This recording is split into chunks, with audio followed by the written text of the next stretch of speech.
our water. Civilization rests upon it, yet we live in a world where we hardly think about it. For most Americans, pouring a drink of water is as easy as turning on the faucet. We expect our water to be clean, and for the most part it is. But that perception changed with recent events. It's not safe to drink the water in Flint, Michigan. Flint, Michigan is in a state of emergency. Growing anger over tainted, lead-poisoned water. Flint, Michigan has brought water into the forefront in the American psyche. Farming communities are familiar with battles over water quality. Corn and soybean fields may not contribute to lead in the water, but farms do rely on a host of chemicals to keep crops green and growing. As water moves from its source to its final destination, it passes cities and millions of farm acres, and changes from pristine to polluted. No one wants to find dangerous chemicals in their drinking glass, and everyone is trying to keep it clean. I don't think there's any farmer that wakes up in the morning and says, I'm just going to go dump 1,000 gallons of fertilizer down the ditch. Everybody's trying. We're now thinking about, is my water safe?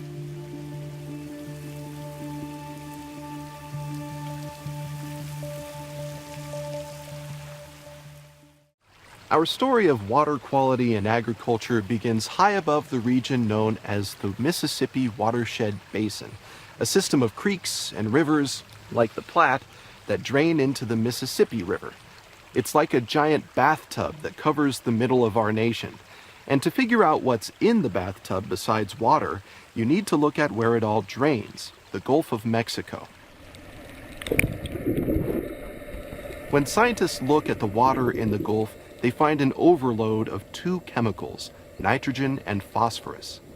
These chemicals grow huge plumes of algae that suck oxygen from the water and block sunlight, causing a hypoxic zone, an area that won't support any fish or wildlife. This area is called the dead zone, and it's estimated to cost the seafood and tourism industries $82 million every year. And despite federal and state task forces, the dead zone is as large as ever, over 5,000 square miles in recent years, and well over the targeted size first set by the EPA in 2001. So what's happening? Let's take a look at water inside the Mississippi River Basin, from a small farm community engineering its way to clean groundwater.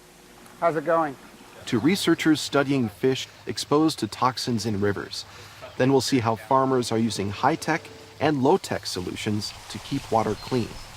But first, let's back all the way up to the Rocky Mountains, where much of this water comes from, and see who is watching our water as it travels through Denver and its sprawling suburbs to rural farmlands in the east. I grew up in a small town about an hour away from where the Platte River empties into the Missouri.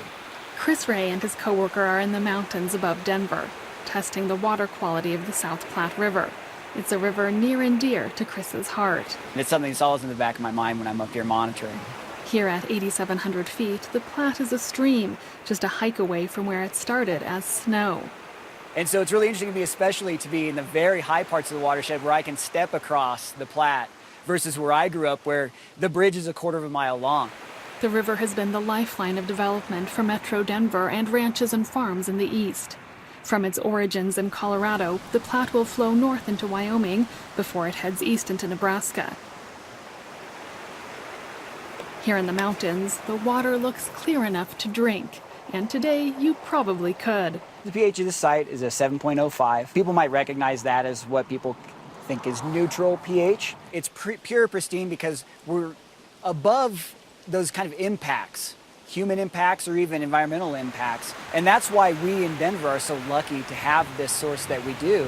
We are largely the first users of this water. From the mountain peaks to the western edge of Denver, some 60 miles as the crow flies, the South Platte arrives at one of 3 potable water treatment plants. Even though the water is relatively clean, it still must be filtered and disinfected. Then it's sent out to consumers. But Denver Water continues to closely monitor it. Denver Water is used by nearly 1.5 million people.